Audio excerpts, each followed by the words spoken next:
Welcome back everyone.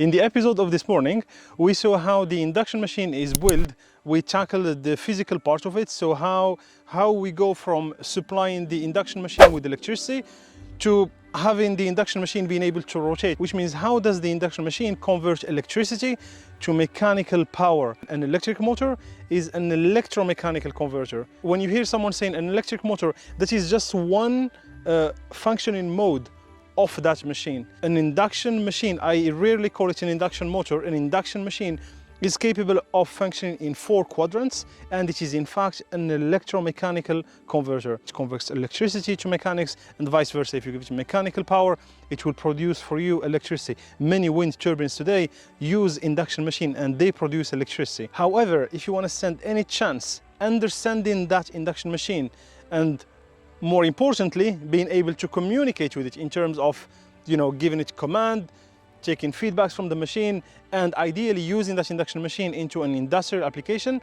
If you want to stand any chance doing so, you gotta get interested into the mathematical equations of it, and that is a must. In today's video, I will take you through the mathematical modeling of the induction machine in a simple manner.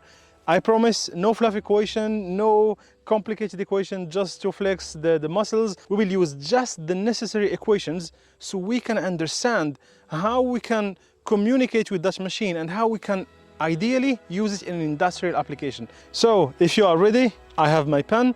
Hopefully by now you have built the habit of having, your paper and your pen before to watch the video. Let's dive into the mathematical modeling of an induction machine.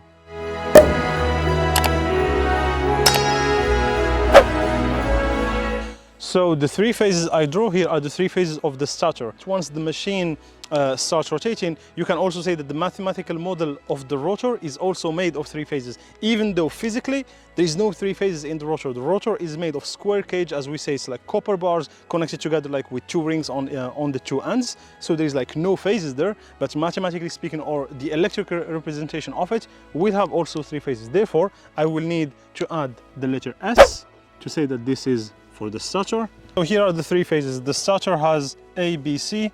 There's the letter S as a stator, and the rotor is also the same thing, 3 phases, A, B, C. Now again, physically the stator has 3 windings that are phased by 120 degrees. So the angle between this phase and this phase, mechanically speaking, like the way it is, it's 120. The rotor side, which is the red, so if I say this is the starter, right? So the white color, and the red one is the rotor. The rotor, since it's made of a square cage, there is no phases there. Like physically, if you would dismantle the induction machine, there is absolutely no phase in the rotor. It's a square cage, but the electric representation of the square cage of an induction machine has 3 phases. That's why you see it here, and also they are phased by 120 degrees. If this is phase A, this is the ferromagnetic material, the core of the coil of the phase. This is the core of the phase, and then I wind copper cable around it. The number of windings of copper windings are exactly the same between all the phases. Why? Because I don't want to create an unbalanced 3-phase machine, because you have the 3-phase system which is balanced, and then you have the 3-phase system that is unbalanced. Most of the time we don't create an unbalanced 3-phase system, we create a balanced 3-phase system in the sense that the 3 phases are exactly the same. The unbalanced 3-phase system happens when you have short circuit or some faulty situation, but in normal time the 3 phases are exactly the same. So again, the mechanical construction of this one and this one and this one are the same. That is why for the continuation of the mathematical modeling, we will focus on 1 phase. I'm gonna draw the electric equivalent of phase A of the stator. This is how it looks like.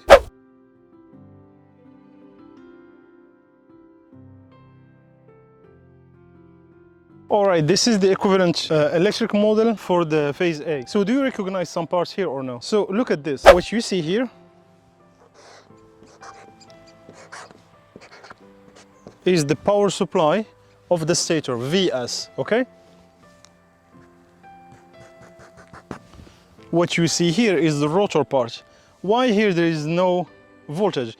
The reason why is, if you remember the square cage, which is the rotor, it's made of copper bars. When you look at the 2 ends of the copper bars, they are short-circuited with rings. There is no voltage there. That is the ingenuity of Nikola Tesla. It's creating that rotating part that does not need to be supplied. So therefore, the voltage of the rotor can only be 0. That's why I short-circuited here. The other parameters are obvious. The resistance, again, this is a, it's a coil, right? So I I did the winding myself. If I take copper, you know, make windings out of it, that will create me the coil. Who says copper says at least a resistance, also an inductance. That's how it is for the stator. And I'm sorry for that. And for the rotor, it's also same thing. The rotor is also represented, electrically speaking, by a resistance, by an inductance, but we have something else. This is a new type of inductance I want to introduce to you. It's called the mutual inductance. That's why the letter here is M like mutual. And there is a little S and R. So it's the mutual inductance between the stator and the rotor. What does it mean? It means that the magnetic flux that the, let's say, phase A of the stator will see will not be only made of the coil of phase A of the stator, but it will also be coming from the rotor. So the rotor will contribute into the flux that circulate in the stator too. Why it wouldn't? Because all of this is in the same compartment. They are all within the same induction machine. There is no magic separation between the rotor or the stator that may block the magnetic reaction of the rotor to impact the stator. They are in the same place. That is why I wrote here an MSR. You can imagine that in the voltage, the expression of the voltage of the stator, phase A, there will be the parameter resistance, that's normal, the inductance of the stator, which is also normal, but there will be also the effect of the rotor that will be represented by this inductance called MSR. Again, M stands for mutual inductance, S is like stator to rotor, and vice versa. Let's start with the first equation. I know that you love the stationary regime. So you have the voltage Vs. So here you have a current IS, and this is a current IR, like the rotor part, okay? You have the voltage Vs. I'm gonna write it in the complex stationary regime. It's equal to the resistance Rs multiplied by the current IS. Shield omega IS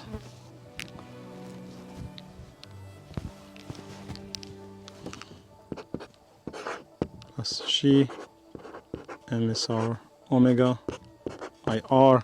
These are the complex representation of the current. Do you agree with this? The voltage is equal to the resistance by the current. That's normal. So this is the first voltage you have. You have a second voltage which is related to the L. This is the proper inductance of the stator, okay? LS by omega. Omega is, in case you don't know it, is 2 pi multiplied by the frequency, okay? 2 pi F is omega, plus the contribution, as I said. So this is the magnetic flux contribution coming from the rotor. That's why it's multiplied by the current IR, which is coming from the rotor, by the mutual inductance SR. So this is the equation of the stator in what we call the stationary regime. So this is for the stator. My question to you, what about the voltage of the rotor? We said anyway, I think we can agree on this, the voltage of the rotor is equal to 0.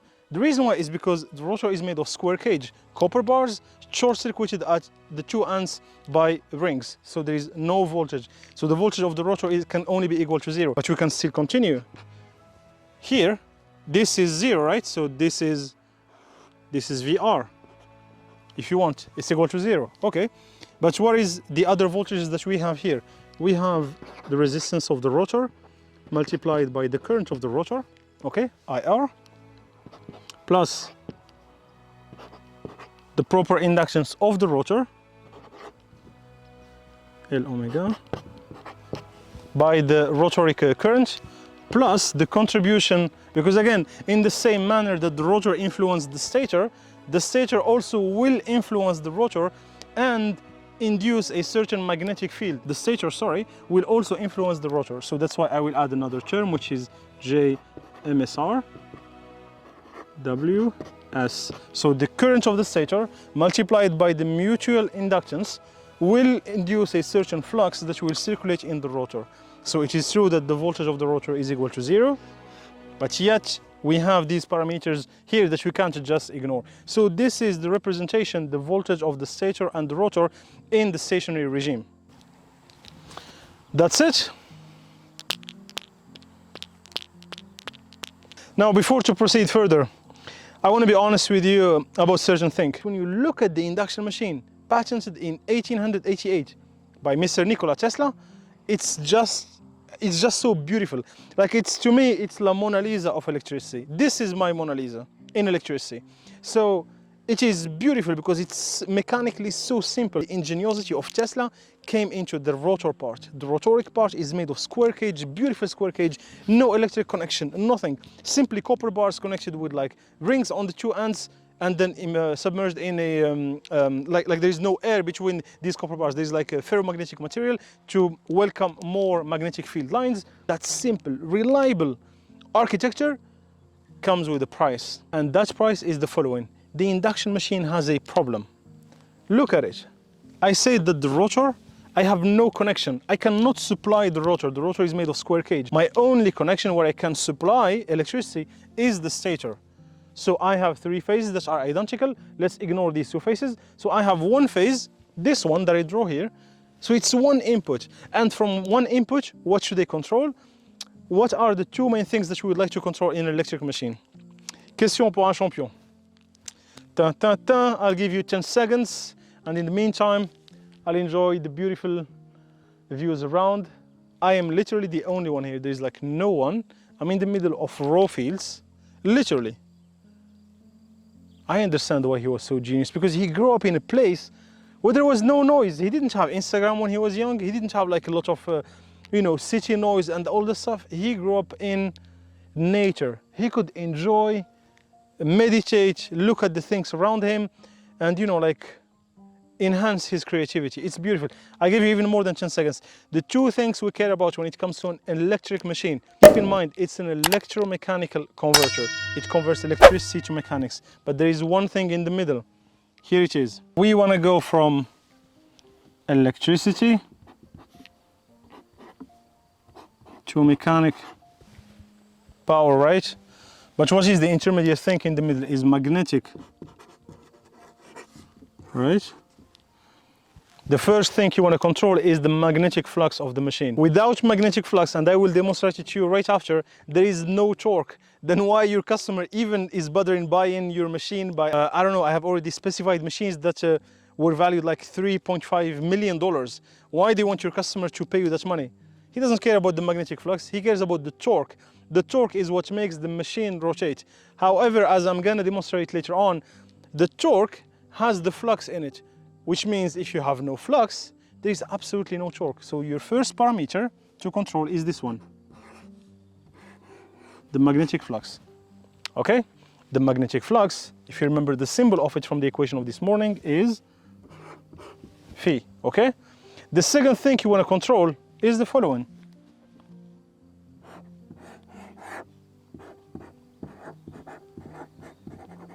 It's the torque. You go from electricity, actually that's how you get mechanical power. The first thing we want to control is magnetic flux, the second thing is the torque. But don't you see a problem? I'm asking you to control two things, but what is your command vector is one thing. You have one voltage and you want to command two things. It simply doesn't work. So you cannot control two things by one vector. Well, that's not totally true, because in the video of tomorrow, spoiler alert, I'm going to show you how we can, for the induction machine, control separately the magnetic flux, which is the number one thing we want to have when we start the machine. We want to magnetize the machine, and the torque, because that's the ultimate game, that's the ultimate objective. Many customers don't even know that they have magnetic flux within their machine. They don't care about it, to be honest. It's more like a liability, but it's a liability that if you don't deal with it, you don't get your torque, which will ultimately either rotate the propeller of your ship, the wheel of your Tesla car. Tomorrow I'm going to show you how you can control both of them totally separately, independently, but it will go through some heavy transformation, mathematical transformations. So tomorrow, get your, how do you say, aspirin, like, when you have a headache. What's the medicine you get? Aspirin? We say aspirin in the French language. No, we have a brand called Doliprane. If you get your Doliprane tomorrow, or the equivalent of Doliprane in the US. What was the equivalent of Doliprane in the US? I don't know which was. Yeah, I didn't go, yeah. Anyway, I didn't have to deal with the medical system of the US, hopefully, luckily to me.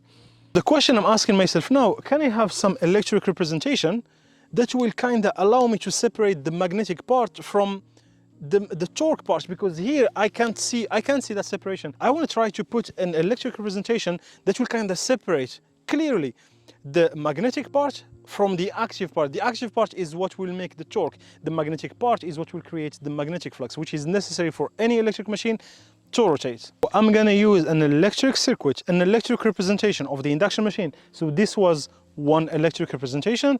I have the right to use a different one that will separate the leakage inductance from the main magnetizing inductance. So now I'm introducing a new notion, which is, wow, I could see the moon there. It's so beautiful. Oh my God, yesterday it was here, now it's there. Yeah, why not? I'm not an astronaut expert. Here's what I'm talking about: leakage. Leakage of what? But now we'll talk about something that is inherently present with inductance. Here's what I mean. So, I take a winding like this, and I put a magnetic core in it. Okay? So, let's say this is plus, this is minus. Just DC, okay, no EC. I'll have a magnetic field.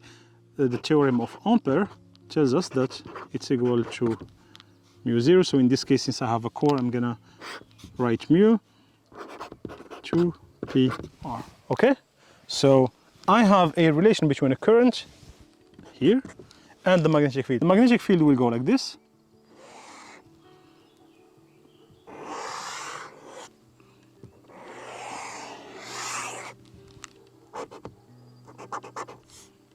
Okay.